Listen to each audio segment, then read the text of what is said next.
Hello everybody, you are most welcome on my channel. आप लोगों का एक बार फिर से बहुत बहुत स्वागत है मेरे चैनल पर। तो फ्रेंड्स, जैसा कि आपको पता है कि हम कॉम्पिटिटिव एग्ज़ाम से रिलेटेड एक सीरीज़ चला रहे हैं जिसमें कि हम इम्पोर्टेंट ऑब्जेक्टिव क्वेश्चंस के बारे में डिस्कस करते हैं।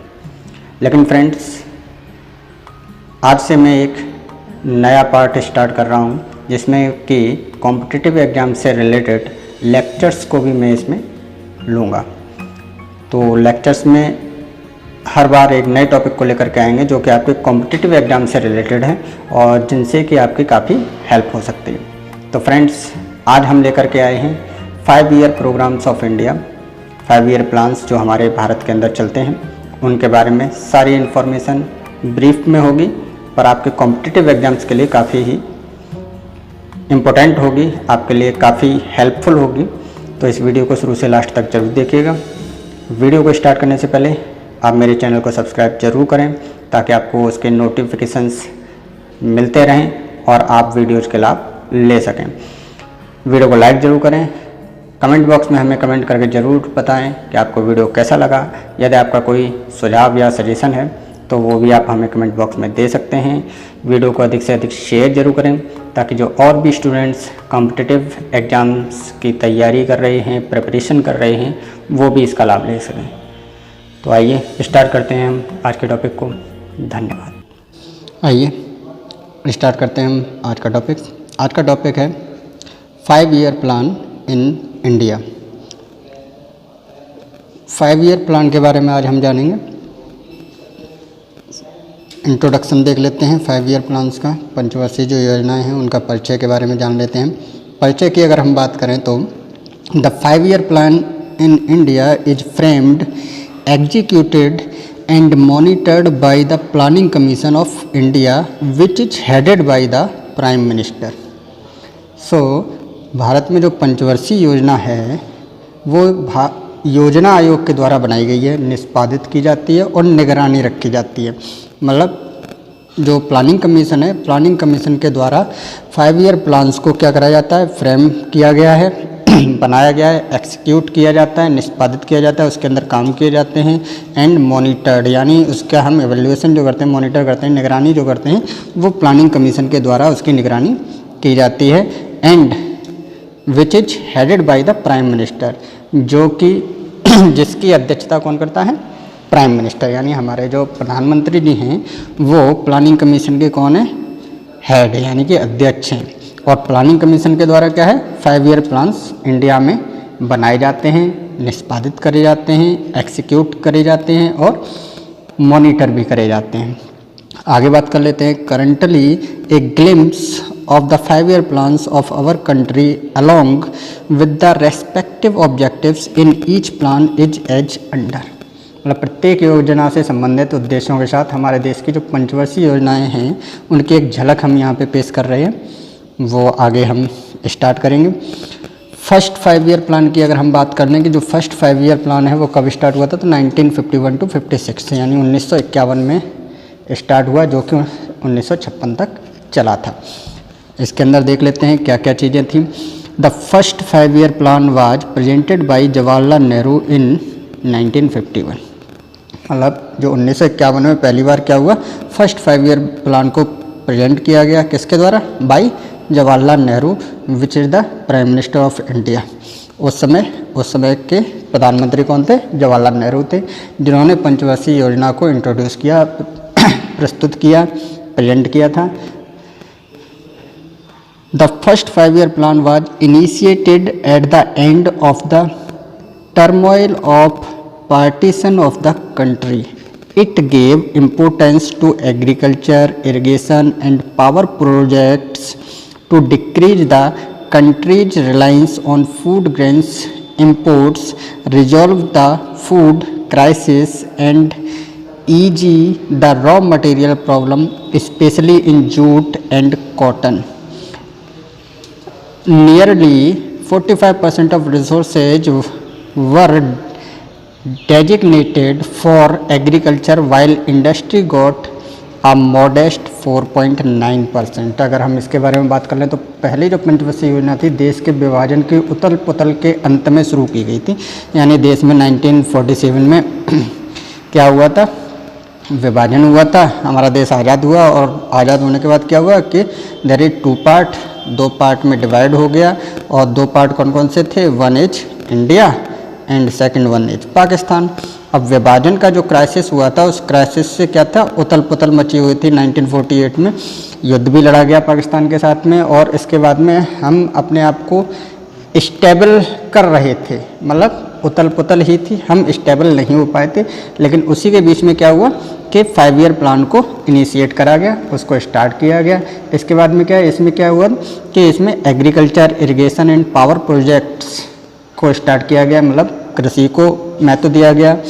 जो इरिगेशन था हमारा सिंचाई का जो कहते हैं चीज़ें थी उनको, और पावर प्रोजेक्ट यानी कि जो बिजली की परियोजनाएँ थी उनको महत्व दिया गया। क्यों, to decrease the country's reliance on food grains imports, resolve the food crisis and ease the raw material problems especially in jute and cotton। मतलब कि हमने कहते हैं ये कृषि, सिंचाई और बिजली परियोजनाओं को महत्व क्यों दिया, ताकि खाद्य अनाज के आयात पर निर्भरता को कम कर सकें। हमारी जो हम आयात करते थे यानी इंपोर्ट करते थे ग्रेन को, फूड के कहते हैं, मतलब जो हमारे कहते हैं अनाज था उसको हम आयात करते हैं, उस पर जो हमारी डिपेंडेंसी थी उसको कम करना। ठीक है, इसके बाद में आगे अगर हम बात करें तो रिजॉल्व द फूड क्राइसिस, यानी कि जो हमारे कहते हैं खाद्य संकट का जो समाधान करने के लिए, यानी जो फूड क्राइसिस है कि हमारे पास कम अनाज था उसको हमें पूर्ति करनी थी और निर्भरता को भी कम करना था। तो इसके लिए ये फर्स्ट 5 ईयर प्लान को स्टार्ट किया गया। इसके बाद में क्या है कि to ease the raw material problems, raw material की प्रॉब्लम जो थी, कच्चे माल की जो समस्या होती है, विशेष करके जूट और कपास के मामले में, अगर हम कहें जूट एंड कॉटन के मामले में, तो उसमें जो रॉ मटेरियल चाहिए होता है, रॉ मटेरियल की समस्या हमारे पास होती थी। तो उस रॉ मटेरियल की समस्या को सॉल्व करने के लिए, कि समस्या को कम किया जा सके, इसके लिए पंचवर्षीय योजना को हमने स्टार्ट किया और उस पंचवर्षीय योजना में इन चीज़ों को हमने शामिल किया। आगे देख लेते हैं, nearly 45% of the resources were designated for agriculture while industry got a modest 4.9%, यानी कि लगभग 45% जो संसाधन थे कृषि के उनको नामित किया गया, उनको डिजाइन किया गया, जबकि उद्योगों को केवल 4.99% यानी कि केवल 4.9% ही हमने उसको कहते हैं जगह दी थी, शामिल करी थी। और जबकि बाकी जो जितना भी हमने काम किया तो 45% रिसोर्सेज हमने किसके लिए करे, एग्रीकल्चर के लिए। 5 ईयर प्लान में 45% का रोल किसका लिया गया, एग्रीकल्चर का, और 4.9 इंडस्ट्री के लिए स्टार्ट किए गए। आगे देख लेते हैं, आगे की अगर हम बात करें, the focus was to maximise the output from agriculture which would then provide the impetus for industrial growth, मतलब कृषि के उत्पादन को अधिक करने के लिए जो कि औद्योगिक विकास के लिए प्रेरणा प्रदान करे। हमें क्या करना था, हमें फोकस करना था उन चीज़ों पर जिससे क्या हो, हमने फोकस करना स्टार्ट किया किस चीज़ों पर, maximise the output from agriculture, जो कृषि के उत्पादन को अधिकतम करने के लिए जो जो चीज़ें हो सकती थी उनके लिए हमने करा। दूसरी बात क्या करा कि दूसरी बात provide the impetus of industrial growth, यानी कि हमारी जो औद्योगिक विकास है उसको प्रेरित करें, उसको कहते हैं बढ़ाने के लिए हमने प्रेरणा करने की कोशिश की। आगे देख लेते हैं, थो the first plan was formulated hurriedly, it succeeded in fulfilling the targets. Agriculture production increased dramatically. National income went up by 18%, per capita income by 11% and per capita consumption by 9%. हालांकि यह योजना जो थी वो जल्दबाजी में तैयार की गई थी, लेकिन लक्ष्यों को हमने पूरा करा। मतलब जैसा कि आपको पता है कि 1947 में जब हमारा कहते हैं विभाजन हुआ था, उसके बाद में 1947 में 1948 में हमने पाकिस्तान के साथ युद्ध भी लड़ा। हम स्टेबल हो रहे थे, हम अपने आपको सुधारने की कोशिश कर रहे थे, हम अपने आप में मतलब एग्जीक्यूट कर रहे थे नई नई चीज़ों को, और उस बीच में उस उथल पुथल में हमने ये जो 5 ईयर प्लान था उसको स्टार्ट किया, 5 ईयर प्लान को। लेकिन उसके बावजूद भी क्या हुआ कि हम अपने जो टारगेट हमने बनाए थे उनको फुलफ़िल करा, काम हमने इतना किया कि हम उनको फुलफ़िल कर सकें, ठीक है। और कृषि के उत्पादन की अगर हम बात करें तो नाटकीय रूप से वृद्धि हुई, यानी कि ड्रामेटिकली रूप से कहते हैं हमारी जो नेशनल इनकम एग्रीकल्चर प्रोडक्शन था वो हमारा बढ़ा। और उसमें क्या हुआ कि national income went up by 18% per capita, यानी राष्ट्रीय आय में 18% प्रति व्यक्ति आय में और 11% प्रति व्यक्ति उपभोग में 9% का कहते हैं हमारा हुआ। मतलब नेशनल आय कितनी बढ़ी? 18%, ठीक है। हमारी राष्ट्रीय आय 18% का इंक्रीज हुआ। उसके बाद में पर कैपिटा इनकम 11% हो गई, मतलब प्रति व्यक्ति की जो आय थी वो कितनी हो गई? 11% हो गई। और पर कैपिटा कंजप्शन 9% हो गया, मतलब हमारा जो प्रति व्यक्ति जो कहता है उपभोग था वो 9% की वृद्धि हुई। टोटल मिलाकर के अगर हम देख लें तो यहाँ पे 18% एग्रीकल्चर के द्वारा हमारा नेशनल इनकम बढ़ा, ठीक है, इसको याद रख लेना फर्स्ट 5 ईयर प्लान में। इसके बाद में अगर हम बात करें तो 11% क्या था? 11% जो पर कैपिटा यानी प्रति व्यक्ति जो आय थी वो हमारी इंक्रीज हुई, वो हमने बढ़ाई। इसके बाद में क्या है कि कंजप्शन रेट जो था वो 9% हमारा बढ़ा पर कैपिटा, ठीक है। तो पर कैपिटा कहते हैं अगर कंजप्शन हमारा कहते हैं 9% हमने इंक्रीज करा, तो ये तो हमारी कहते हैं 5 ईयर प्लान की सफलताएं थी। और अगर हम टारगेट ग्रोथ रेट की बात करें तो हमारा फर्स्ट 5 ईयर प्लान का जो टारगेट था वो था 2.1%। एनुअल ग्रोथ हमें करना था, यानी 2.1% की हमें प्रति वर्ष कहते हैं ग्रोथ करनी थी। और अचीव की अगर हम बात करें कि हमने अचीव कितना ग्रोथ रेट करा, तो अचीव हमारा हमने किया था 3.6% का हमने कहते हैं ग्रोथ रेट पाया। मतलब हमारा जो 5 ईयर प्लान था, फर्स्ट 5 ईयर प्लान वो क्या रहा? सक्सेसफुल, काफ़ी सक्सेसफुल रहा, जैसा कि हमने सोचा भी नहीं था। अब हम बात कर लेते हैं नेक्स्ट सेकंड 5 ईयर प्लान की। अब अगर हम बात करते हैं सेकंड 5 ईयर प्लान की, तो second 5 year plan was started in 1956 to 61, यानी सेकंड जो द्वितीय पंचवर्षीय योजना थी वो 1956 में स्टार्ट की गई और 1961 तक चली थी।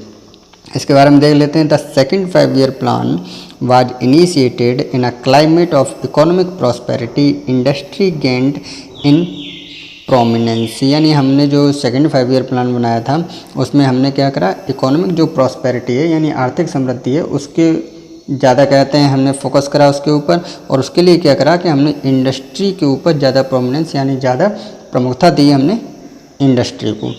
सेकेंड 5 ईयर प्लान के अंतर्गत agriculture programmes were formulated to meet the raw material needs of industry besides covering the food needs of the increasing population. मतलब इकोनॉमिक प्रॉस्पेरिटी को हमने इसमें कहते हैं इनिशिएट किया गया था, आर्थिक समृद्धि के रूप में हमने कहते हैं दूसरी पंचवर्षीय योजना को शुरू करा था। और इंडस्ट्री को हमने ज़्यादा कहते हैं प्रोमिनेंस दिया, महत्व दिया। तो एग्रीकल्चर जो प्रोग्राम्स थे उनको भी हमने बढ़ाया ताकि क्या करें जो इंडस्ट्री है उसके जो रॉ मटेरियल की जो कहते हैं नीड्स हैं, यानी कच्चा सामग्री, कच्चा माल जो उनको चाहिए होता है, रॉ मटेरियल चाहिए होता है इंडस्ट्री को ग्रो करने के लिए, तो उसकी नीड्स को पूरी करने के लिए एग्रीकल्चर प्रोग्राम्स को भी फॉर्मुलेट किया गया, को बनाया गया। और दूसरा क्या कि एग्रीकल्चर प्रोग्राम्स इसलिए भी बनाया गया ताकि जो हमारी पॉपुलेशन है वो जो इंक्रीज होती जा रही है डे बाई डे, तो उसकी जो फूड नीड्स हैं यानी जो खाद्य आवश्यकताएं हैं उनको भी हम कवर कर सकें, उनको भी हम पूरा कर सकें। इसलिए एग्रीकल्चर प्रोग्राम्स भी चलाए गए, यानी इंडस्ट्री को हमने कहते हैं ज़्यादा प्रोमिनेंस दिया, प्रमुखता दी। और इंडस्ट्री को चलाने के लिए रॉ मटेरियल की जो नीड्स होती है उसके लिए हमने एग्रीकल्चर प्रोग्राम्स को भी स्टार्ट किया, फॉर्मुलेट किया। और फूड जो नीड्स है किसकी? पॉपुलेशन की, उसको भी कवर करने के लिए हमने एग्रीकल्चर प्रोग्राम्स को फॉर्मुलेट किया। आगे हम देख लेते हैं। The industrial policy of 1956 was socialistic in nature, यानी जो औद्योगिक नीति बनाई गई थी 1956 में वो कैसी थी? प्रकृति में नेचर में सोशलिस्टिक थी, यानी कि समाजवादी थी। समाज के प्रति जो समाजवादिता होती है वो उसके नेचर में था, औद्योगिक पॉलिसीज के नेचर में, ठीक है, जो कहते हैं आपकी इंडस्ट्रियल पॉलिसीज हैं उनके। आगे देख लेते हैं। The plan was aimed at 25% increase in national income. Plan का जो लक्ष्य बनाया गया वो क्या बनाया गया कि 25% तक हम नेशनल इनकम जो राष्ट्रीय आय है उसको हम बढ़ा सकें। ये कहते हैं सेकंड 5 ईयर प्लान का लक्ष्य रहा। आगे हम देख लेते हैं। In comparison to the first 5 year plan the second 5 year plan was a moderate success. अगर हम फर्स्ट 5 ईयर प्लान और सेकंड 5 ईयर प्लान का कंपेरिजन करते हैं तो सेकंड 5 ईयर प्लान जो है वो मॉडरेट सक्सेस माना जाएगा, यानी मध्यम सफल माना जाता है। ठीक, unfavourable monsoon in 1957 to 58 and 1959 to 60 impacted agricultural production and also the Suez crisis blocked international trading, increasing commodity prices। ठीक है, एक घटना घटित हुई, वो क्या थी कि 1957 टू 58 और 1959 टू 60 में अनफेवरेबल जो मानसून था वो आया, यानी मौसम जो था वो हमारे मानसून जो था वो ख़राब था या अनफेवरेबल था, हमारे प्रतिकूल था। इसका फ़र्क क्या पड़ा कि इसका एग्रीकल्चर जो प्रोडक्शन है उसके ऊपर काफ़ी फ़र्क पड़ा, मतलब उसके ऊपर प्रभावित करा उसने फेवरेबल मानसून ने। और इसके अलावा एक और चीज़ हुई कि जो स्वेज क्राइसिस थी, स्वेज क्राइसिस की वजह से हमारी जो इंटरनेशनल ट्रेडिंग जो कमोडिटी है उसमें क्या हुआ, जो प्राइस थे उसको ब्लॉक कर दिए गए, यानी वो अवरुद्ध हो गए प्राइजेज, यानी जो मूल्य थे इंटरनेशनल ट्रेडिंग इंक्रीजिंग कमोडिटी के वो प्राइजेज को ब्लॉक्ड कर दिया गया। तो इसकी वजह से भी काफ़ी फ़र्क पड़ा हमारे 5 ईयर प्लान के ऊपर। The target growth rate was 4.5% and the actual growth rate was 4.27%। यानी टारगेट हमने क्या बनाया था 4.5% का कि हमें अचीव करना है इस 5 ईयर प्लान के अंतर्गत, और हमने अचीव कितना करा 4.27% का हमने टारगेट मतलब ग्रोथ रेट जो था वो पाया था। अब हम बात कर लेते हैं थर्ड 5 ईयर प्लान की। थर्ड 5 ईयर प्लान की अगर हम बात करें then that is started in 1961 to 66, यानी 1961 से 1966 के बीच में तृतीय पंचवर्षीय योजना जो थी वो स्टार्ट की गई थी। While formulating the third plan it was realised that agriculture production was the destabilising factor in economic growth. यानी जब थर्ड 5 ईयर प्लान को फॉर्मुलेट करा गया तो उस समय कहते हैं ये रियलाइज करा गया कि जो एग्रीकल्चर प्रोडक्शन है that is the destabilising factor, यानी कि ये एक अस्थिर कारक है। अस्थिर कारक है किसमें, एग्रीकल्चर प्रोडक्शन का, किस चीज़ में, इकोनॉमिक ग्रोथ में। यानी जो हमारा कहते हैं आर्थिक हम कहते हैं ग्रोथ कर रहे हैं, आर्थिक विकास जो कर रहे हैं, उस आर्थिक विकास में एग्रीकल्चर प्रोडक्शन जो है वो क्या है, डिस्टेबलाइजिंग फैक्टर है। Hence the agriculture was given due importance. इस वजह से क्या किया गया कि इसलिए कृषि को उचित महत्व दिया गया थर्ड 5 ईयर प्लान के अंतर्गत। Also allotment for power sector was increased to 14.6% of the total disbursement. इसके अंदर क्या है कि एग्रीकल्चर प्रोडक्शन को, एग्रीकल्चर को भी कहते हैं इम्पोर्टेंस दी गई। इसके अलावा क्या था कि जो फंड होता है, जो कोई भी 5 ईयर प्लान बनाया जाता है तो उसको दिया जाता है, तो उसमें आवंटन होता है कि किस चीज़ को हम कितना आवंटन देंगे, तो उस आवंटन में एग्रीकल्चर को तो इम्पोर्टेंस दी ही गई। इसके साथ में क्या था, जो पावर सेक्टर था हमारा, जो बिजली का क्षेत्र था, उस बिजली के क्षेत्र को भी 14.6% का डिसबर्समेंट मिला, यानी आवंटन मिल गया उसको 14.6% तक का। तो बिजली के सेक्टर को भी काफ़ी इसमें कहते हैं अहम रोल दिया गया था थर्ड 5 ईयर प्लान के अंतर्गत। आगे देख लेते हैं। Emphasis was on becoming self reliant in agriculture and industry. मतलब ये है कि हमने थर्ड 5 ईयर प्लान के अंदर क्या हुआ कि आत्मनिर्भर बनने के लिए कि एग्रीकल्चर में और इंडस्ट्री में हम आत्मनिर्भर बन सकें, इसके ऊपर काफ़ी जोर दिया गया था। और the objective of import substitution was seen as sacrosanct in order to prevent monopolies and to promote economic developments in backward areas. Unfeasible manufacturing units were augmented with subsidies। ठीक है, तो कृषि के क्षेत्र में हमने एक तो आत्मनिर्भर बनने के लिए जोर दिया, उद्योग के क्षेत्र में आत्मनिर्भर बनने के लिए जोर दिया। इसके अलावा क्या था कि जो आयात प्रतिस्थापन था उसको एक पवित्र उद्देश्य के रूप में भी देखा हमने। ठीक है, जो इंपोर्ट हम करते थे उसको हमने क्या करा, सैक्रोसेंट के रूप में हमने देखा कि सैक्रोसेंट के रूप में हम इसका आयात करेंगे। इसके बाद में क्या है कि in order to prevent monopoly, यानी कि जो एकाधिकार होता है उस एकाधिकार को रोकने के लिए हमने क्या करा कि जो economic developments in backward area, जो बैकवर्ड एरिया थे, पिछड़े क्षेत्र थे, उनका कहते हैं आर्थिक विकास को बढ़ावा देने के लिए। इसके बाद अनफेसिबल मैन्युफैक्चरिंग, यानी कि जो अक्षम विनिर्माण इकाइयाँ थी उनको ग्रोथ करने के लिए, उनको कहते हैं बढ़ावा देने के लिए हमने क्या करा, सब्सिडीज स्टार्ट करी। तो ये सब्सिडीज कब स्टार्ट हुई, थर्ड 5 ईयर प्लान के अंतर्गत। इसके बाद में देख लेते हैं the plan aimed to increase national income by 30% and agriculture production by 30%, यानी जो प्लान बनाया गया उस प्लान में लक्ष्य बनाया गया कि हम 30% तक नेशनल इनकम को क्या करेंगे, इंक्रीज करेंगे, और एग्रीकल्चर प्रोडक्शन को भी हम 30% तक इंक्रीज करेंगे, यानी उसमें वृद्धि लाने की कोशिश करेंगे। अब हम बात कर लेते हैं आगे, the wars with China in 1962 and Pakistan in 1965 as well as bad monsoon in almost all the years meant the actual prominence was way off the target. अब क्या हुआ कि 5 ईयर प्लान तो हमने बना लिया, 1961 में स्टार्ट किया हुआ था और 66 तक चला। हमने उसके ऊपर आवंटन भी कर दिया। हमने कहते हैं इकोनॉमिक ग्रोथ के लिए क्या करा कि एग्रीकल्चर के ऊपर हमने पूरा का पूरा फोकस कर दिया कि एग्रीकल्चर को ग्रोथ के लिए, और हमने जो कहते हैं पावर सेक्टर था उसके ऊपर भी हमने काफ़ी कहते हैं काम किया। नेशनल इकोनॉमी को 30% बढ़ाने के लिए हमने लक्ष्य बनाया, एग्रीकल्चर प्रोडक्शन को भी हमने बढ़ाने के लिए 30% बढ़ाने के लिए हमने लक्ष्य बनाया। लेकिन क्या हुआ कि 1962 में हमारा चाइना के साथ वार हुआ और पाकिस्तान के साथ 1965 में वार हुआ, ठीक है। मतलब युद्ध जो था वो 1962 में हमने चाइना के साथ लड़ा एक, और 1965 में हमने पाकिस्तान के साथ एक युद्ध लड़ा। इसके अलावा क्या चीज़ थी, एक और चीज़ थी कि bad monsoon in almost all the years, मतलब लगभग सभी सालों में क्या था कि जो मानसून था वो ख़राब रहा, ठीक है, अच्छा मानसून नहीं था, जिसकी वजह से क्या है कि मानसून अगर ख़राब होगा तो हमारा जो एग्रीकल्चर प्रोडक्शन है वो ऑटोमेटिकली प्रभावित रहेगा, ठीक है। तो इसकी वजह से क्या हुआ कि हमने जो लक्ष्य बनाया था, टारगेट बनाया था, वो लक्ष्य हमने प्राप्त नहीं कर पाया, ठीक है। किसकी वजह से कि 1962 में एक तो चाइना से वार हुआ, 1965 में हमारा कहते हैं पाकिस्तान से कहते हैं युद्ध हुआ, और बैड मानसून था। ये 3 हमारे कहते हैं फैक्टर रहे जिनकी वजह से जो हमारा कहते हैं थर्ड 5 ईयर प्लान था वो सक्सेसफुल नहीं हो पाया, और जो हमने कहते हैं अपना लक्ष्य बनाया था, यानी गोल बनाया था, टारगेट बनाया था, वो टारगेट हमने अचीव नहीं कर पाया। तो ये रीजन रही थर्ड 5 ईयर प्लान के, और हमारा थर्ड 5 ईयर प्लान था वो क्या हुआ, वो फेल हो गया, ठीक है।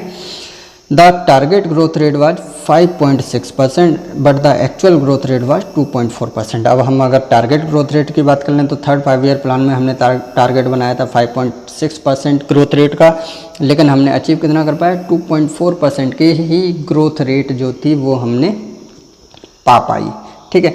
तो ऑब्वियसली ऐसी बात है कि अगर हम कोई भी युद्ध लड़ते हैं तो उस युद्ध में क्या होता है कि हमारा जो इकोनॉमिकली हम उसमें कमज़ोर हो जाते हैं, वीक हो जाते हैं, ठीक है।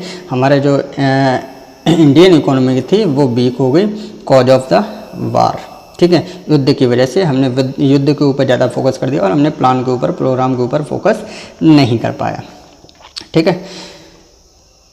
अब हमारा जो थर्ड 5 ईयर प्लान था वो तो हो गया फेल, ठीक है। अब फेल हो गया तो उसके बाद में क्या करा कि एनुअल प्लान से स्टार्ट हुए 1966 अप टू 1969। देख लेते हैं ज़रा। Due to failure of third 5 year plan, government of India did not implemented fourth 5 year plan but implemented 3 annual plans by replacing 5 year plans, ठीक है।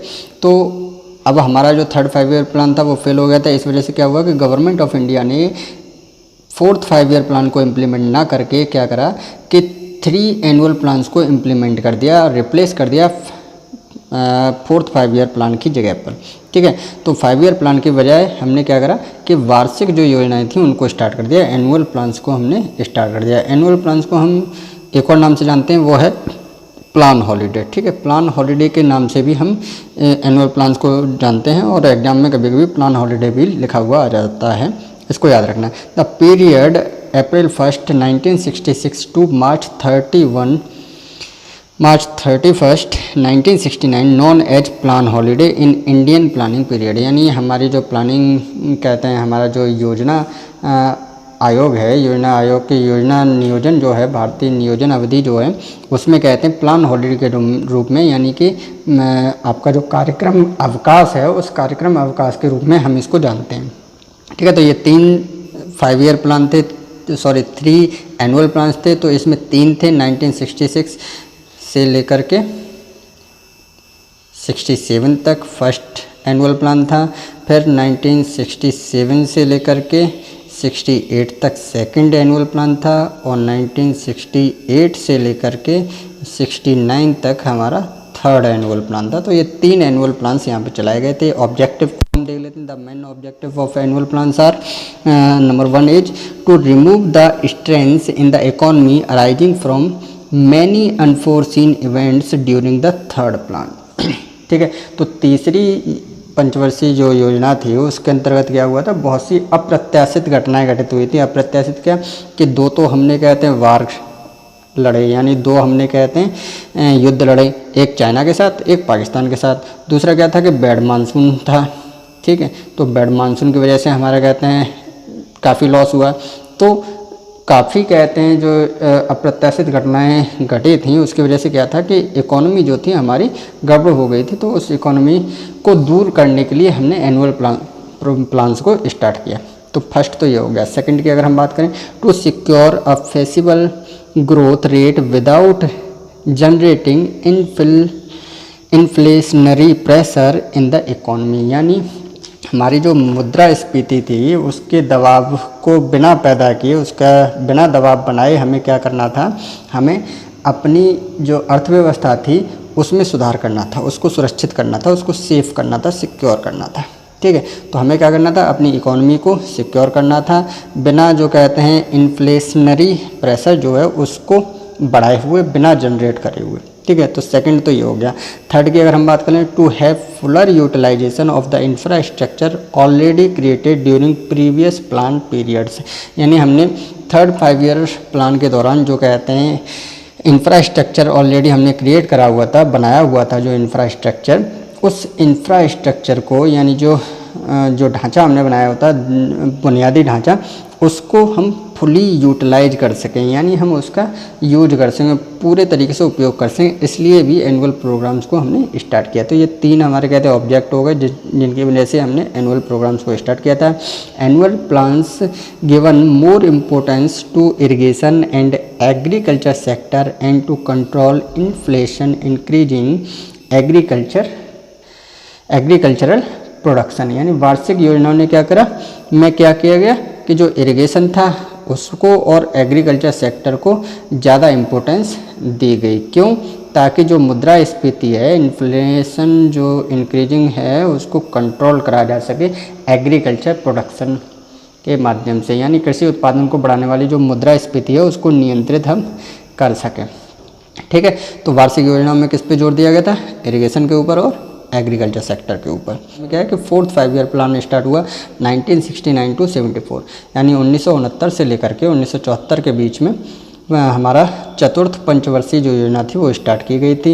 Eight the time of initiating the 4th plan it was realised that GDP growth and rapid growth of capital accumulation alone would not help improve standard of living or to become economically self reliant।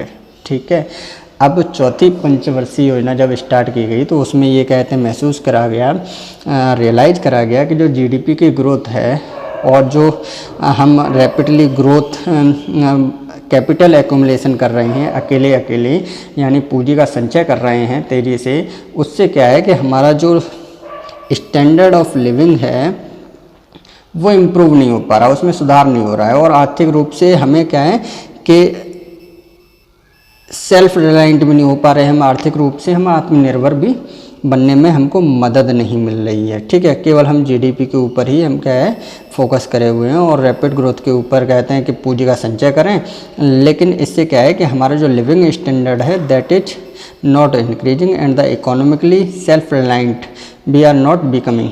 ठीक है। तो हम नहीं बन पा रहे हैं कि हम आत्मनिर्भर भी नहीं बन पा रहे हैं आर्थिक रूप से, और साथ ही साथ क्या है कि हमारा जो लिविंग स्टैंडर्ड है वो भी कहते हैं इम्प्रूव नहीं हो पा रहा है। तो फिर importance was given to providing benefits to the marginalized section of the society through employment and education.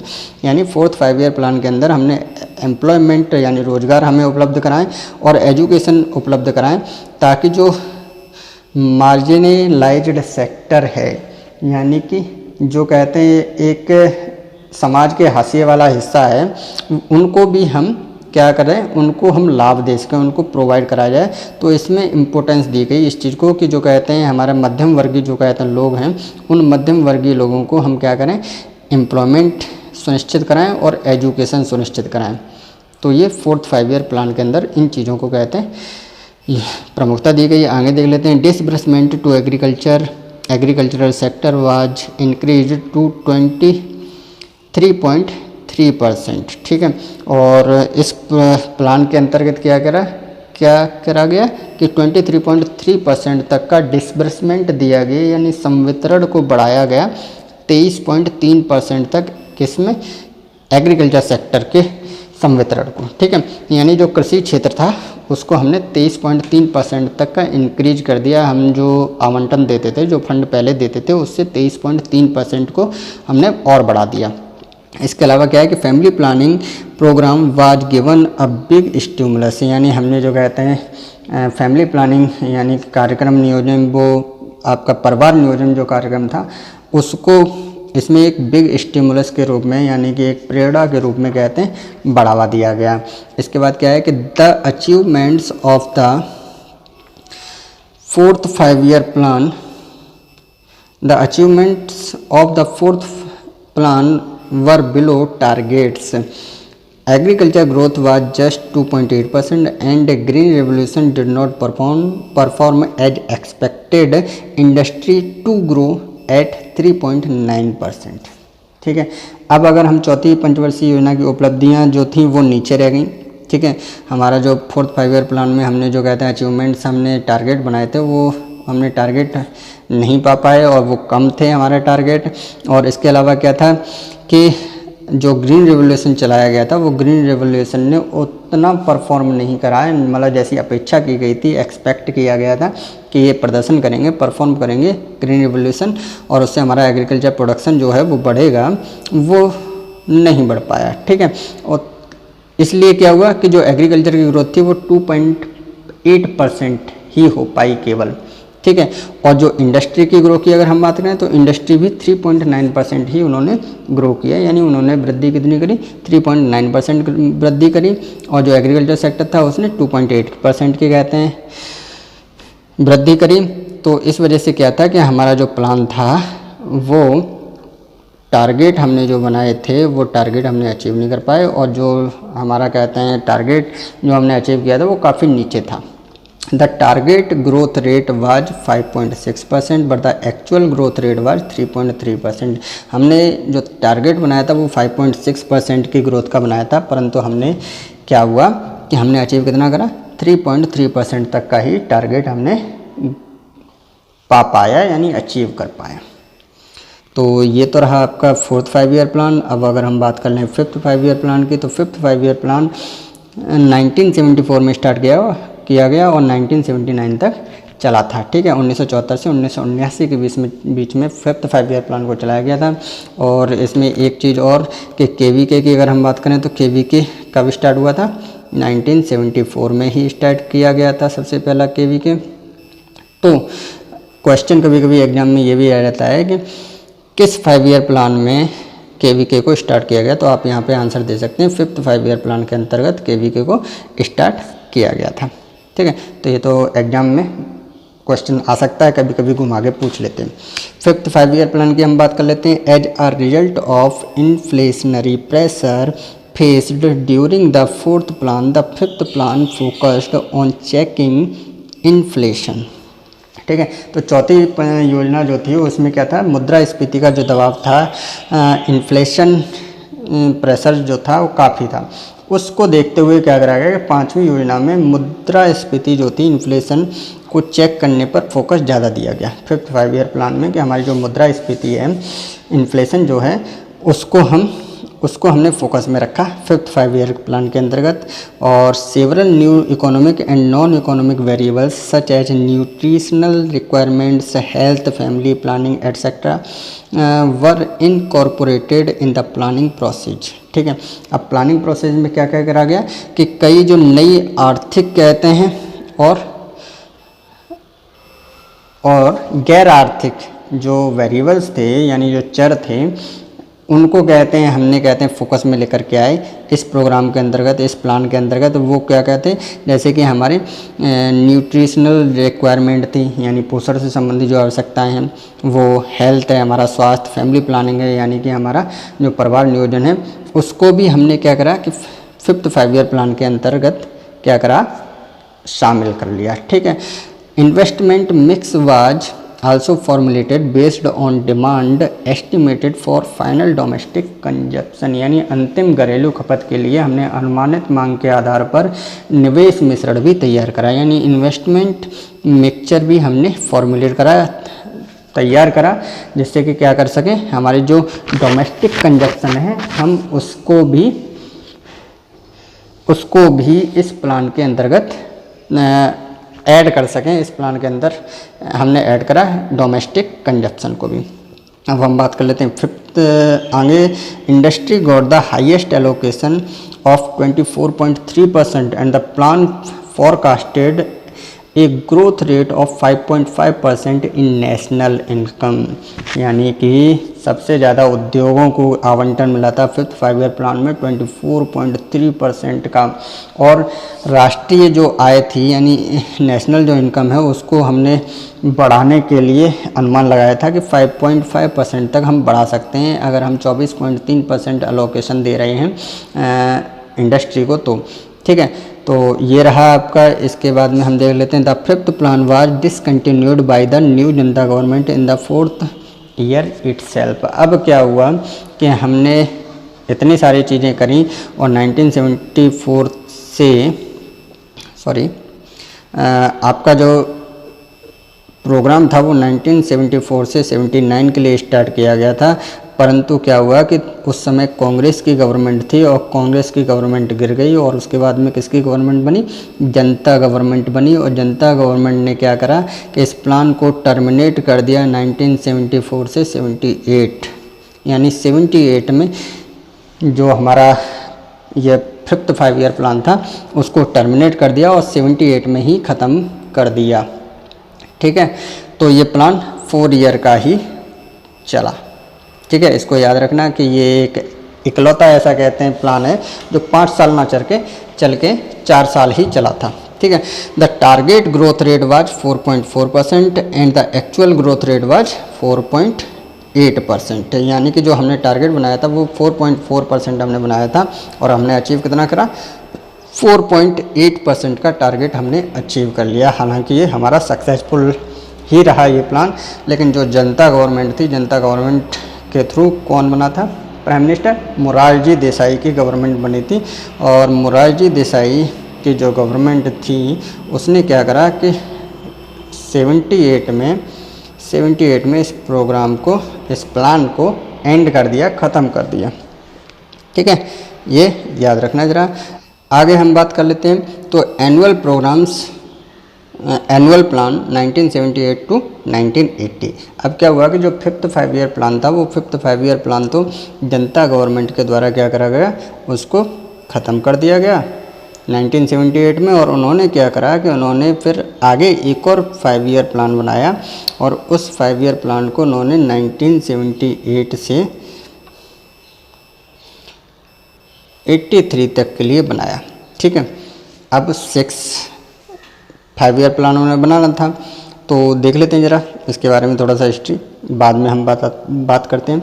The Janata government ended the fifth 5 year plan 1 year earlier to its term only within 4 years span 1974 to 78 and introduced a new plan since April 1st 1978. This plan was named as the rolling plan period was 1978 to 1980। अब इसमें क्या हुआ कि जनता government ने plan तो start करा 1978 में 6 के नाम से स्टार्ट किया था, लेकिन इनिशियल जो प्रोग्राम था, इनिशियल प्रोग्राम में उन्होंने क्या करा कि 1978 से लेकर के 1980 तक उन्होंने प्रोग्राम बनाया था और उसका नाम क्या रखा था, रोलिंग प्लान। ठीक है, तो रोलिंग प्लान इस नाम दिया गया था और 1978 में उन्होंने कहते हैं इस प्लान को स्टार्ट किया था 1 अप्रैल 1978 को, और जो 5th 5 ईयर प्लान चल रहा था उस 5th 5 ईयर प्लान को 4 ईयर में ही उन्होंने कंप्लीट करके ख़त्म कर दिया, एंड कर दिया। 1974 से 78 में ही उन्होंने एंड कर दिया था। तो 5th 5 ईयर प्लान जो था वो 4 ईयर चला था और उसके बाद में उन्होंने नेक्स्ट प्रोग्राम शुरू कर दिया जो कि 1 अप्रैल 1978 से स्टार्ट हुआ था और इस प्लान का नाम उन्होंने रखा रोलिंग प्लान। और ये कभी कभी एग्जाम में आ जाता है कि रोलिंग प्लान कब से कब तक चला था, तो आप यहाँ पे आंसर दे सकते हैं 1978 टू 1980। ठीक है, पीरियड ये था। आगे हम देख लेते हैं। In the first phase of the rolling plan the 6th plan was initially started for 5 years 1978 to 83 on April 1 1978। मतलब इनिशियली उन्होंने रोलिंग प्लान के साथ साथ क्या करा था कि जो रोलिंग प्लान बनाया था उसके साथ में उन्होंने इनिशियल रूप से 6th 5 ईयर प्लान को भी स्टार्ट कर दिया था। ठीक है, स्टार्ट कर दिया था उन्होंने 1 अप्रैल 1978 में। बट आगे क्या होता है, आगे क्या कहते हैं, इसमें भी कहानी में मोड़ आता है, जैसे कि हर कहानी में मोड़ आता है। इन 1980 the 6th plan rolling prepared by the Janata government was abandoned by the Congress government and a new 6th plan was introduced for the period of 1980 to 85। मतलब क्या हुआ कि जनता गवर्नमेंट भी गिर गई 1980 में। 1980 में जनता गवर्नमेंट जब गिर गई तो उसके बाद में क्या हुआ कि कांग्रेस की गवर्नमेंट आई और कांग्रेस ने क्या करा कि उनके रोलिंग प्लान को ख़त्म करके और उनका जो 6th उन्होंने इनिशियल रूप से चलाया था उसको ख़त्म करके उन्होंने 1980 में दोबारा से 5 ईयर प्लान को स्टार्ट किया जो कि 1980 टू 85 तक चलाया गया। ठीक है, तो रोलिंग प्लान जो था वो 1980 में ख़त्म कर दिया। किसके द्वारा ख़त्म कर दिया गया? कांग्रेस गवर्नमेंट के द्वारा। और उन्होंने 6th 5 ईयर प्लान को इंट्रोड्यूस करा 1980 टू 85। अब हम 6th की बात कर लेते हैं। 6th 5 ईयर प्लान की अगर हम बात करें तो वो 1980 से 85 तक चलाया गया था। ठीक है, जैसा कि हम यहाँ पे देख चुके हैं। और इस समय जो गवर्नमेंट थी वो कांग्रेस की गवर्नमेंट थी और the Janata government moved away from GNP approach to development, instead sought to achieve higher production targets with an aim to provide employment opportunity to the marginalized section of the society, but the plan lacked the political will।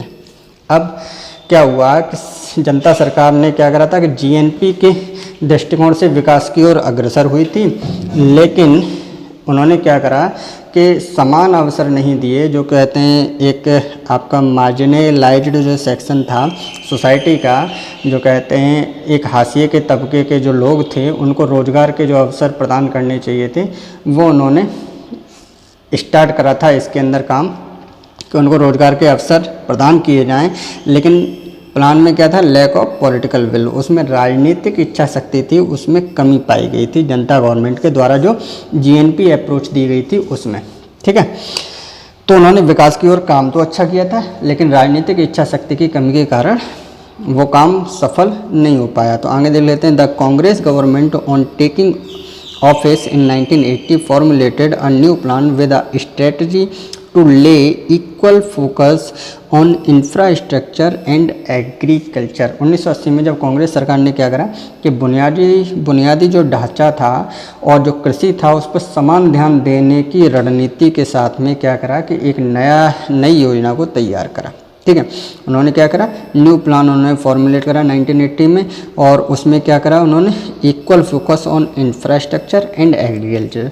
उन्होंने कृषि पर और जो कहते हैं infrastructure है, जो बुनियादी ढांचे हैं, उनके ऊपर समान ध्यान देना स्टार्ट कर दिया कांग्रेस गवर्नमेंट ने 6th 5 ईयर प्लान में। नेक्स्ट हम देख लेते हैं the 6th 5 year plan was a great success to the Indian economy. मतलब ये हमारी जो छठी पंचवर्षीय जो योजना थी वो भारतीय अर्थव्यवस्था के लिए क्या हुआ, काफ़ी सफल बनी। और इसमें the target growth rate was 5.2% and the actual growth rate was 5.7%, the only 5 year plan which was done twice. ठीक है, तो हमने इसमें टारगेट कितना बनाया था इस 5 ईयर प्लान का 5.2% और अचीव कितना करा 5.7%। तो इस वजह से क्या है कि इसको हम ये कह सकते हैं कि इकोनॉमिकली कहते हैं जो इंडियन इकोनॉमी है उसमें काफ़ी ग्रोथ हुई। ठीक है, तो इकोनॉमी में जब ग्रोथ होगी तो ये जो प्रोग्राम था वो काफ़ी सक्सेसफुल रहा। ठीक है, अब इसके बाद में एक चीज़ और है कि the only 5 year plan in which was done twice, ये एक अकेला ऐसा प्रोग्राम है जिसे कि 2 बार चलाया गया है। ठीक है, 1978 में स्टार्ट किया था जनता गवर्नमेंट के द्वारा और 1980 में दोबारा से ही इस प्रोग्राम को स्टार्ट किया गया कांग्रेस के द्वारा। ठीक है, तो ये कहते हैं अकेला कहते हैं ऐसा प्रोग्राम है जिसे 2 बार चलाया गया था। ठीक है, और ये इस प्रोग्राम के बारे में अगर हम बात करें तो ये सक्सेसफुल था क्योंकि हमने जो टारगेट बनाया था 5.2% का वो हमने एक्चुअल की अगर हम बात करें अचीव हमने 5.7% कर लिया। ठीक है, तो उससे ऊपर करा तो ये सक्सेसफुल रहा।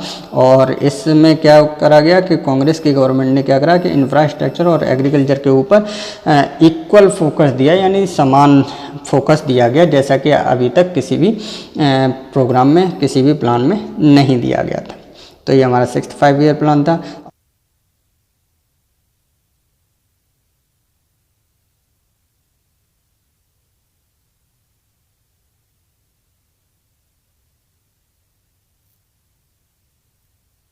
राजीव गांधी जो कि सबसे youngest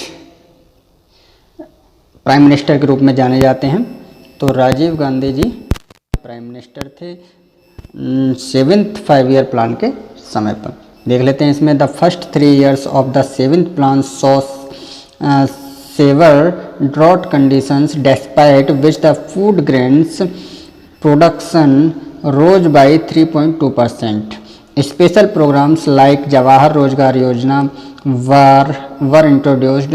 Sectors like welfare, education, health, family planning, employment, etc. got a larger disbursement. यानी 7वीं जो योजना थी वो शुरुआत के जो 3 वर्ष थे गंभीर सूखे की स्थिति देखी गई, मतलब सूखा पड़ गया था देश में, काफ़ी स्थिति कहते हैं गड़बड़ थी। उसके बावजूद क्या हुआ कि जो खाद्य अनाज था उसका उत्पादन हमने कितना बढ़ाया 3.2% का हमने कहते हैं प्रोडक्शन बढ़ाया, उत्पादन हमने बढ़ाया। ठीक है, जबकि सूखा पड़ा हुआ था उसके बावजूद भी।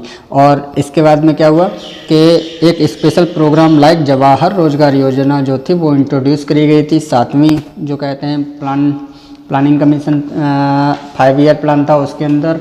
और इसके अंदर एक और चीज़ करा गया कि आपका जो वेलफेयर सेक्टर थे, वेलफेयर का यानी कल्याण का जो क्षेत्र है, एजुकेशन यानी शिक्षा, हेल्थ मतलब स्वास्थ्य, फैमिली प्लानिंग मतलब आपका परिवार नियोजन है, एम्प्लॉयमेंट मतलब रोजगार आदि जो क्षेत्र थे उनमें व्यापक कहते हैं डिस्बर्समेंट हुआ, यानी प्रसार किया, यानी उनका विस्तार किया गया कि इन चीज़ों में भी काम काफ़ी किया गया। इसके बाद में हम बात कर लें the target growth rate was 5.0% and the actual growth rate was 6.01% and the growth rate of per capita income was 3.7%। यानी टारगेट हमने कितना बनाया था 5.0% का, कि 5% का हमने टारगेट बनाया था, लक्ष्य बनाया था वृद्धि का, और वास्तविक वृद्धि दर हमारा कितना हुआ 6.01% का कहते हैं वृद्धि दर हुआ। और प्रति व्यक्ति आय वृद्धि की अगर हम बात करें तो 3.7% की पर कैपिटा इनकम में इंक्रीजमेंट हुआ, यानी प्रति व्यक्ति की जो आय थी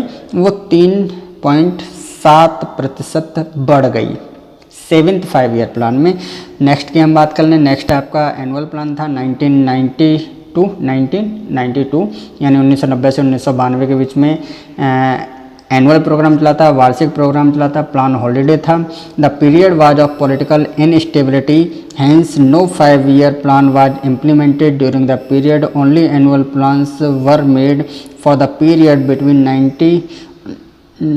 1990 to 1992 the country faced several balance of payment crisis, यानी कि ये था कि ये जो अवधि थी वो राजनीतिक अस्थिरता थी, यानी पॉलिटिकल इनस्टेबिलिटी थी।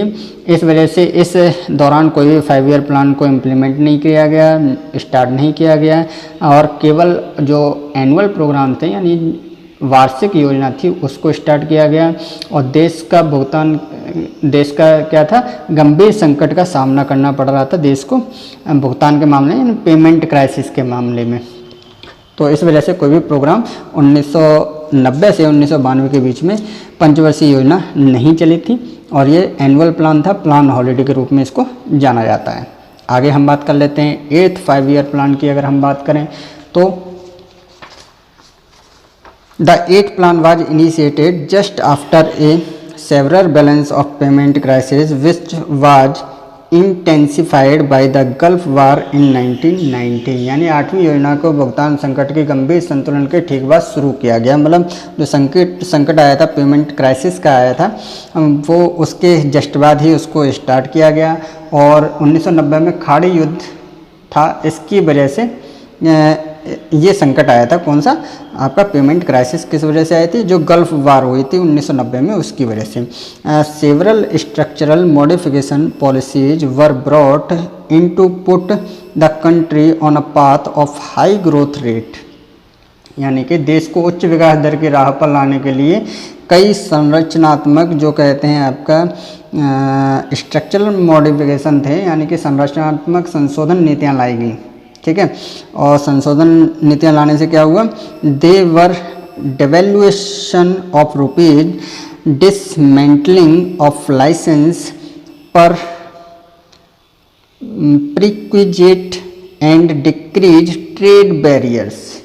ठीक है, मतलब अवमूल्यन और लाइसेंस की शर्त को समाप्त करने और व्यापार की बाधाओं को कम करने के लिए बनाई गई थी। जो संरचनात्मक संशोधन थे यानी स्ट्रक्चरल मॉडिफिकेशंस किए गए थे पॉलिसीज में, हमारी नीतियों में, वो किस लिए करे गए, ताकि अवमूल्यन करा जा सके, डेवल्यूशन ऑफ रुपीज में जो रुपए का अवमूल्यन है वो करा जा सके, लाइसेंस की जो शर्तें हैं उनको समाप्त किया जा सके, और व्यापार में जो बाधाएं हैं, डिक्रीज द ट्रेड बैरियर्स। ठीक है, ट्रेड यानी व्यापार करने में जो बाधाएं आ रही थी उनको कम करने के लिए इसमें काम किया गया। The plan targeted an annual growth rate of 5.6% in GDP and the same time keeping inflation under control, यानी इस योजना ने सकल घरेलू उत्पाद में 5.6% की वार्षिक वृद्धि दर करी थी। GDP में सकल घरेलू जो उत्पाद होता है हमारा, उसमें 5.6% की वार्षिक वृद्धि दर पाई गई थी। काफ़ी अच्छी थी ये,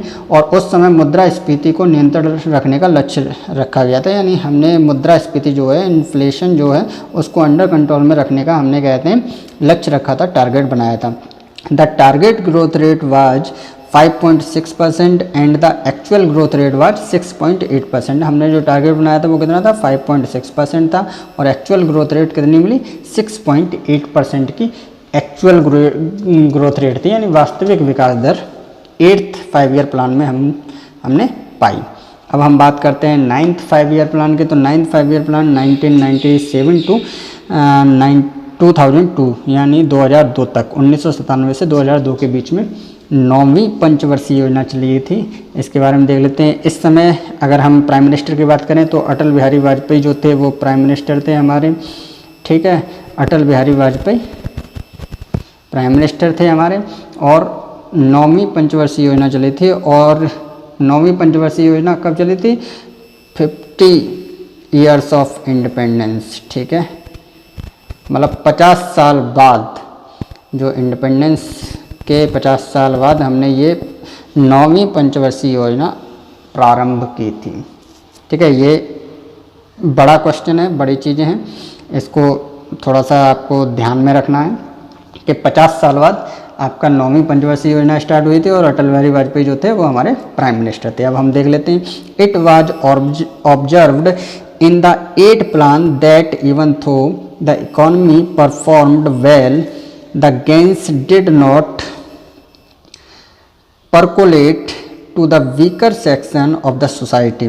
The 9th plan therefore laid greater impetus on increasing agricultural and rural incomes and elevates the conditions of the marginal farmers and landless labours. यानी कि ये 8वीं योजना में जब देखा गया कि भले ही अर्थव्यवस्था ने अच्छा प्रदर्शन करा हो लेकिन लाभ समाज के कमजोर वर्गों को नहीं मिला। मतलब इकोनॉमिकली हमने जो परफॉर्म करा था 8th प्लान में हमने 5.6% का कहते हैं टारगेट बनाया था और हमने 6% से ऊपर की ग्रोथ रेट ली थी, लेकिन उसके बावजूद भी उसका जो लाभ था वो जो वीकर सेक्शन है यानी जो हमारे कहते हैं कमज़ोर वर्ग था उनको कहते हैं इसका लाभ नहीं मिल पाया। इसलिए 9वीं पंचवर्षीय योजना में क्या करा गया कि जो एग्रीकल्चर है और रूरल इनकम्स है यानी कि जो कृषि और ग्रामीण आय बढ़ाने पर अधिक प्रभाव डाला और सीमांत जो किसान थे हमारे मार्जिनल फार्मर्स थे और भूमि जो मजदूर थे लैंडलेस भूमिहीन जो मजदूर हैं लैंडलेस जो कहते हैं लेबर हैं उनकी स्थितियों को कम किया गया, मतलब उनके लिए काफ़ी काम किया गया। ठीक है, target growth rate was 7.1% and the actual growth rate was 6.8%। हमने टारगेट बनाया था 9th 5 ईयर प्लान में 7.1% का और अचीव कितना करा 6.8% का हमने ग्रोथ रेट अचीव किया था। अब हम बात कर लेते हैं नेक्स्ट की 10th 5 ईयर प्लान की। तो 10th 5 ईयर प्लान 2002 to 2007 यानी 2002 से 2007 के बीच में चलाया गया था। इसके बारे में देख लेते हैं। The aim of 10th plan was to make the Indian economy the fastest growing economy in the world with the growth target of 10%। इन 10वीं योजना जो थी 10% वृद्धि लक्ष्य के साथ भारतीय अर्थव्यवस्था को दुनिया में जो कहते हैं हमारी इंडियन इकोनॉमी है उसको क्या है दुनिया में सबसे तेज़ी से बढ़ती अर्थव्यवस्था बनाना था। हमने सबसे बड़ी अर्थव्यवस्था मतलब सबसे फास्टेस्ट ग्रोइंग इकोनॉमी के हिसाब से जो वर्ल्ड की होनी चाहिए उसके हिसाब से हमने क्या करा अपने टारगेट को कहते हैं यहाँ पे बनाया और टारगेट कितना था 10% का कि 10% हम 10th जो हमने कहते हैं 5 ईयर प्लान बनाया था उसमें हमें 10% का कहते हैं वृद्धि चाहिए यानी ग्रोथ रेट चाहिए। और ये क्या होगा ये कहते हैं फास्टेस्ट ग्रोइंग इकोनॉमी होगी वर्ल्ड की। ठीक है, दुनिया की सबसे तेज़ी से बढ़ती हुई अर्थव्यवस्था बनाना। तो भारतीय अर्थव्यवस्था को बनाने के लिए हमने ये लक्ष्य तय किया था। और it wanted to bring in investors friendly market reforms and create a friendly environment for growth. It sought active participation by the private sector and increased FDIG in the financial sector. यानी कि यह निवेशक अनुकूल बाजार सुधारों में लाना चाहता था और विकास के लिए अनुकूल वातावरण बनाना चाह रहे थे। ठीक है, विकास के लिए क्या अनुकूल जो फ्रेंडली इन्वायरमेंट है उसको बनाना हमने कहते हैं चाह रहे थे। और इसने क्या करा कि निजी क्षेत्र द्वारा सक्रिय भागीदारी की मांग की और वित्तीय क्षेत्र में प्रत्यक्ष और विदेशी निवेश में वृद्धि करी। यानी कि प्राइवेट सेक्टर में जो कहते हैं आपका प्राइवेट सेक्टर में इंक्रीज किया और FDI जो कहते थे यानी जो विदेशी नीतियां थी विदेशी जो निवेश था उसको बढ़ाया गया इसके अंदर। अब अगर हम आगे बात कर लें then emphasis was laid on corporate transparency and improving the infrastructure. ठीक है, कारपोरेट जो पारदर्शिता थी और बुनियादी ढांचे में सुधार पर जोर दिया गया था। इसमें कारपोरेट को ट्रांसपेरेंसी के लिए पारदर्शिता को बढ़ाने के लिए और इम्प्रूव द इंफ्रास्ट्रक्चर। ठीक है, इसमें जोर दिया गया। इसके बाद में बात कर लेते हैं। It sought to reduce poverty ratio by 5% points by 2007 and increase in literacy rates of 75% by the end of the plan. यानी कि इसने क्या करा कि योजना के अंत तक साक्षरता की जो दर थी उसमें 75% की वृद्धि के साथ साथ किसमें 75% की जो वृद्धि करनी है किसमें साक्षरता में लिटरेसी में के साथ साथ गरीबी के अनुपात में 5% अंकों की कमी लाने की भी मांग करी। यानी कोशिश करी कि गरीबी जो है उसको 5% तक हम रिड्यूस कर सकें कम कर सकें और 75% तक लिटरेसी को हम बढ़ा सकें। ठीक है, एक चीज़ इसके अंदर ये स्टार्ट किया गया। आगे हम बात कर लेते हैं। Increase in forest and tree cover 25% by 2007 and all village to have sustained access to portable drinking water, यानी 2007 तक सभी वन और वृक्षों के कवर में 75% की वृद्धि की गई और सभी गांवों में पीने के पानी की निरंतर पहुंच को भी हमने शुरू किया, स्टार्ट किया। ठीक है, मतलब क्या था कि 2007 तक का हमने क्या लक्ष्य बनाया था कि 25% जो है वो हम वन और वृक्षों के द्वारा कवर कर देंगे देश को, और सभी गांवों में क्या करेंगे, पोर्टेबल ड्रिंकिंग वाटर होना चाहिए, यानी पीने लायक पानी को हम पहुंचा सकें सभी गांव तक। टारगेट ग्रोथ रेट की अगर हम बात करें तो 8.1% और ग्रोथ अचीव्ड 7.7%। 10% का हमने बनाया था और ग्रोथ रेट हमने अचीव कितना करा, 7.7% का हमने ग्रोथ अचीव किया। अब हम बात करते हैं 11th 5-year प्लान की, that is started in 2007 and up to 2012, यानी 2007 से स्टार्ट की गई और 2012 तक चली ये 11वीं पंचवर्षीय योजना। और इस समय जो हमारे प्राइम मिनिस्टर थे वो कौन थे, मनमोहन सिंह जी। ठीक है, मनमोहन सिंह जी जो थे वो क्या थे, प्राइम मिनिस्टर थे, कांग्रेस की गवर्नमेंट थी। ठीक है, तो इस समय ये 11th हमारा जो प्रोग्राम था 5-year प्लान वो स्टार्ट हुआ था। अब हम बात कर लेते हैं इसके बारे में। The 11th plan has objective to increase GDP growth 10%, यानी कि जो जीडीपी के विकास में 10% तक बढ़ाने का इसमें लक्ष्य रखा गया।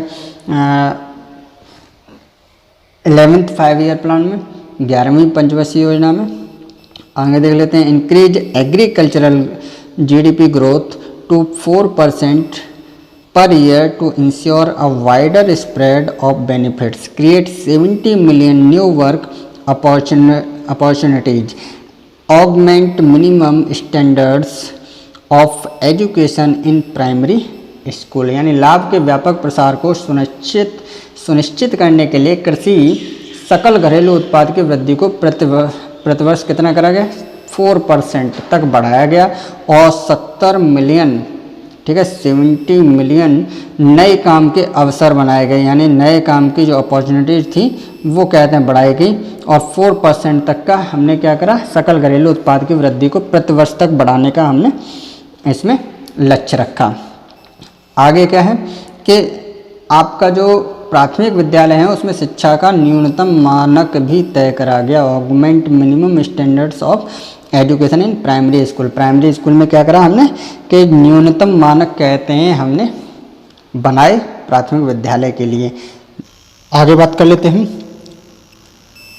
Reduce infant mortality rate to 28 and malnutrition among children of age group 0 to 3 to half of its present level, यानी अगर हम वर्तमान स्तर की बात करें, 11वीं योजना जब चल रही थी उस समय क्या था कि जो शिशु मृत्यु दर थी वो 28% तक हमको क्या करना था कि शिशु मृत्यु दर काफ़ी ज़्यादा थी, उसको हमें रिड्यूस करना था 28% तक। और अगर हम जो 0 से 3 आयु वर्ग के जो लोग हैं, जो बच्चे हैं 0 से 3 एज वाले ग्रुप के जो बच्चे हैं वो क्या था, मल न्यूट्रिशन यानी कुपोषित थे। तो हमें क्या करना है कि कुपोषण को और जो डेथ है, जो इन्फेंट मॉर्टेलिटी रेट है उसको हमको रिड्यूस करना था। इसके बाद में देख लेते हैं। Ensure electricity connection to all villages, मतलब सभी गांव में बिजली के कनेक्शन हो, इसको हमें सुनिश्चित करना है। And increase forest and tree cover by 5% points, और हमें क्या करना है लगभग 5% तक हमको क्या करना है, फॉरेस्ट को इंक्रीज करना है, यानी कि ट्री कवर हमारा कह सकते हैं कि पेड़ पौधों के द्वारा जो कवरिंग है उसको हमें 5% तक इंक्रीज कर लेना है। तो ये हमारे 11th प्लान का क्या है कि आप 28% तक हमको जो शिशु मृत्यु दर है उसको कम करना है, और 0 से 3 एज ग्रुप के जो बच्चे हैं उनके मल न्यूट्रिशन यानी कि कुपोषण को भी हमको कम करना है 28% तक। और जो बिजली के कनेक्शन हैं, इलेक्ट्रिसिटी कनेक्शन है वो लगभग सभी गाँवों में होना है, इसका भी हमें ध्यान रखना है। और फॉरेस्ट और ट्री कवर को भी हमें 5% तक इंक्रीज कर लेना है। आगे बात कर लेते हैं 12th 5 ईयर प्लान की अगर हम बात करें, then that is started from 2012 up to 2017, मतलब 2012 में स्टार्ट हुआ था, 2012-17 तक 12th 5 ईयर प्लान चला था। 12वीं जो पंचवर्षीय योजना थी वो चलाई गई थी। इसके अंदर अगर हम बात करें तो the 12th 5 year plan of government of India has been decided to achieve a growth rate of 8.2%। मतलब ये कि गवर्नमेंट ऑफ इंडिया जो भारतीय सरकार थी उसने 12वीं पंचवर्षीय योजना के लिए टारगेट रेट फिक्स किया था, ग्रोथ रेट वो था 8.2%। But the National Development council NDC on 27 December 2012 approved A growth rate of 8% for the 12th plan. लेकिन क्या हुआ कि भारतीय सरकार ने तो 8.2% की ग्रोथ रेट को तय किया कि हमको ये टारगेट बनाना है 12th 5 ईयर प्लान में। लेकिन NDC ने एक बैठक करी, नेशनल डेवलपमेंट काउंसिल ने, यानी कि जो राष्ट्रीय विकास परिषद है उसने 27 दिसंबर 2012 को, और उसने अप्रूवल किस चीज़ को दिया कि 8% की हम ग्रोथ रेट ले सकते हैं 12th 5 ईयर प्लान में। तो 8% का टारगेट उन्होंने बताया। अब इसके बारे में देख लेते हैं। With the deteriorating global situation, the deputy chairman of the planning commission Montek Singh Ahluwalia had said that achieving an average growth rate of 9% in the next 5 years is not possible। अब क्या हुआ कि योजना आयोग के जो उपाध्यक्ष थे मोन्टेक सिंह अहलूवालिया, कौन, deputy chairman of planning commission Montek Singh Ahluwalia, उन्होंने क्या कहा कि उन्होंने कहा कि हमारी जो वैश्विक स्थिति है वो क्या है, बिगड़ रही है, डेटोरेटिंग हो रही है ग्लोबल जो सिचुएशन है वो। तो हमने क्या करना है कि हम 9% का जो ग्रोथ रेट है वो नहीं पा सकते हैं एवरेज रेट अगले 5 साल तक, ठीक है। तो the final growth rate has been set 8% by the endorsement of the plan at the National Development Council meeting held in New Delhi. मतलब न्यू दिल्ली में ये जो मीटिंग हुई नेशनल डेवलपमेंट काउंसिल की, राष्ट्रीय विकास परिषद की, उन्होंने उस परिषद में ये कहते समर्थन किया कि 8% का ही हम ग्रोथ रेट टारगेट के रूप में रख सकते हैं, निर्धारित करेंगे कि हमें 8% की वृद्धि दर को हमें पाना है, यानी ग्रोथ रेट हमें कितना पाना है, 8% का। तो 8% का ही लास्ट में इसमें कर दिया गया कि मंजूरी दे दी गई, अप्रूवल दे दिया गया कि 8% जो 12th 5 ईयर प्लान है उसमें हम 8% का ही ग्रोथ रेट को टारगेट बनाएंगे और इसी को अचीव करने के लिए हम काम करेंगे। Objectives of 12th 5 year plan, अगर हम ऑब्जेक्टिव्स की बात कर लें कि 12वीं पंचवर्षीय योजना के ऑब्जेक्ट क्या थे तो वो देख लेते हैं यहाँ पे।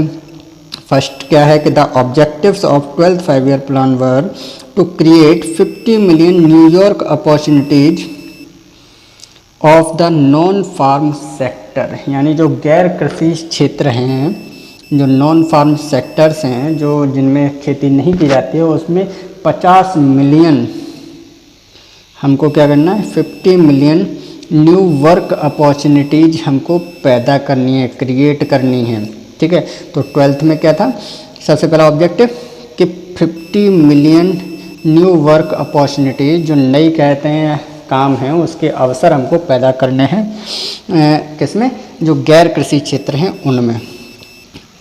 नेक्स्ट की हम बात कर लें तो to remove gender and social gap in school enrolment.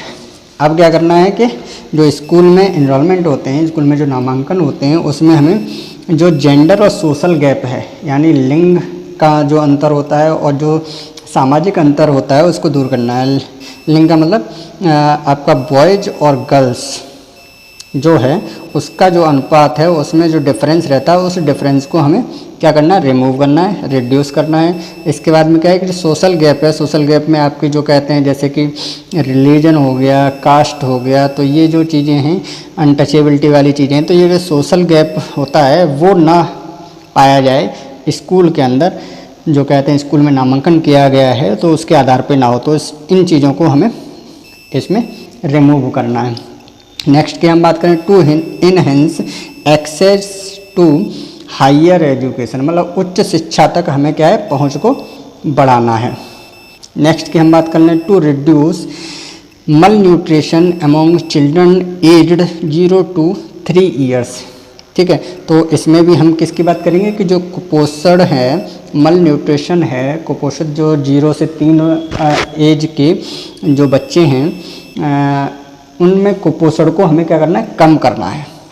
तो 12th 5 ईयर प्लान में इस चीज़ को भी हमने अपना ऑब्जेक्टिव बनाया, उद्देश्य बनाया। नेक्स्ट की बात कर लें to provide electricity to all villages, मतलब जो सारे गांव हैं वहां तक बिजली की पहुंच बढ़ाई जाए, लोगों को मतलब गाँव में बिजली पहुंचाई जाए, ये भी हमारा एक उद्देश्य था। नेक्स्ट की अगर हम बात करें तो to ensure that 50% of rural population have access to proper drinking water, मतलब यह सुनिश्चित करा जाए कि आबादी में क्या करें कि लगभग जो 50% जो रूरल पॉपुलेशन है हमारी, लगभग 50% जो ग्रामीण आबादी है उस तक हम प्रॉपर ड्रिंकिंग वाटर को पहुंचा सकें, यानी कि जो उचित पीने का पानी होना चाहिए वो उनकी पहुंच में हो सके, वो लोग प्रॉपर ड्रिंकिंग वाटर को यूज कर सकें। 50% रूरल पॉपुलेशन का ये टारगेट बनाया गया था, ऑब्जेक्टिव बनाया गया था। नेक्स्ट की अगर हम बात करें तो to increase green cover by 1 million hectare every year, मतलब हर साल 1 मिलियन तक हमें क्या करना है कि ग्रीन कवर को इंक्रीज करना है। ग्रीन कवर मतलब जो हरित आवरण है उसको बढ़ाना है, मतलब आपको फॉरेस्ट को कहते हैं इंक्रीज करना है, आपको जो ट्री कवर है उसको कहते हैं इंक्रीज करना है।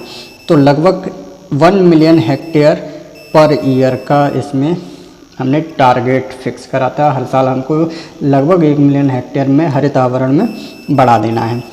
नेक्स्ट की हम बात कर लें तो to provide access to banking service to 90% of households, मतलब जो 90% घर हैं उन तक हम क्या करें, बैंकिंग जो सर्विस हैं, जो बैंकिंग सेवाएं हैं उनको हम पहुंचा सकें 90% जो हाउस होल्ड हैं, घर हैं वहां तक। ठीक है, तो ये कुछ ऑब्जेक्टिव्स थे आपके 12th 5 ईयर प्लान के जो कि सेट किए गए थे 12th 5 ईयर प्लान में। तो फ्रेंड्स, आपको हमारा वीडियो कैसा लगा हमें ज़रूर बताएं। और ये काफ़ी लंबा वीडियो हो गया, काफ़ी बड़ा टॉपिक था ये, और कंपटीशन के मामले में ये बहुत ही मोस्टली कहते हैं ये बहुत ही अच्छा टॉपिक है। लगभग कॉम्पिटिटिव एग्जाम्स में 2 से 3 क्वेश्चन आसानी से, 3 से 4 क्वेश्चन आसानी से इस टॉपिक से आ सकते हैं। कौन सा 5 ईयर प्लान कब स्टार्ट हुआ, उसकी ग्रोथ रेट क्या थी, उसमें कहते हैं टारगेट रेट क्या थी, ऑब्जेक्ट क्या थे उसके, तो इन सारी चीज़ों को लेकर के कहते हैं क्वेश्चन इस टॉपिक से ले लिए जाते हैं। तो उम्मीद करता हूँ कि आपकी सारी चीज़ें क्लियर हो गई होंगी। आपको वीडियो कैसा लगा हमें कमेंट बॉक्स में कमेंट करके ज़रूर बताएं। वीडियो को लाइक जरूर करें, और अभी तक अगर आपने हमारे चैनल को सब्सक्राइब नहीं किया है तो चैनल को सब्सक्राइब ज़रूर कर लें, ताकि आपको जो आगे आने वाले जो वीडियोज़ हैं उनके नोटिफिकेशंस आसानी से मिल सकें और आप उनका लाभ ले सकें। वीडियो को अधिक से अधिक शेयर ज़रूर करें, ताकि जो और भी लोग कॉम्पिटिटिव एग्जाम्स की तैयारी कर रहे हैं और भी स्टूडेंट्स वो भी इसका लाभ ले सकें। धन्यवाद, मिलते हैं नेक्स्ट वीडियो में, तब तक के लिए नमस्कार।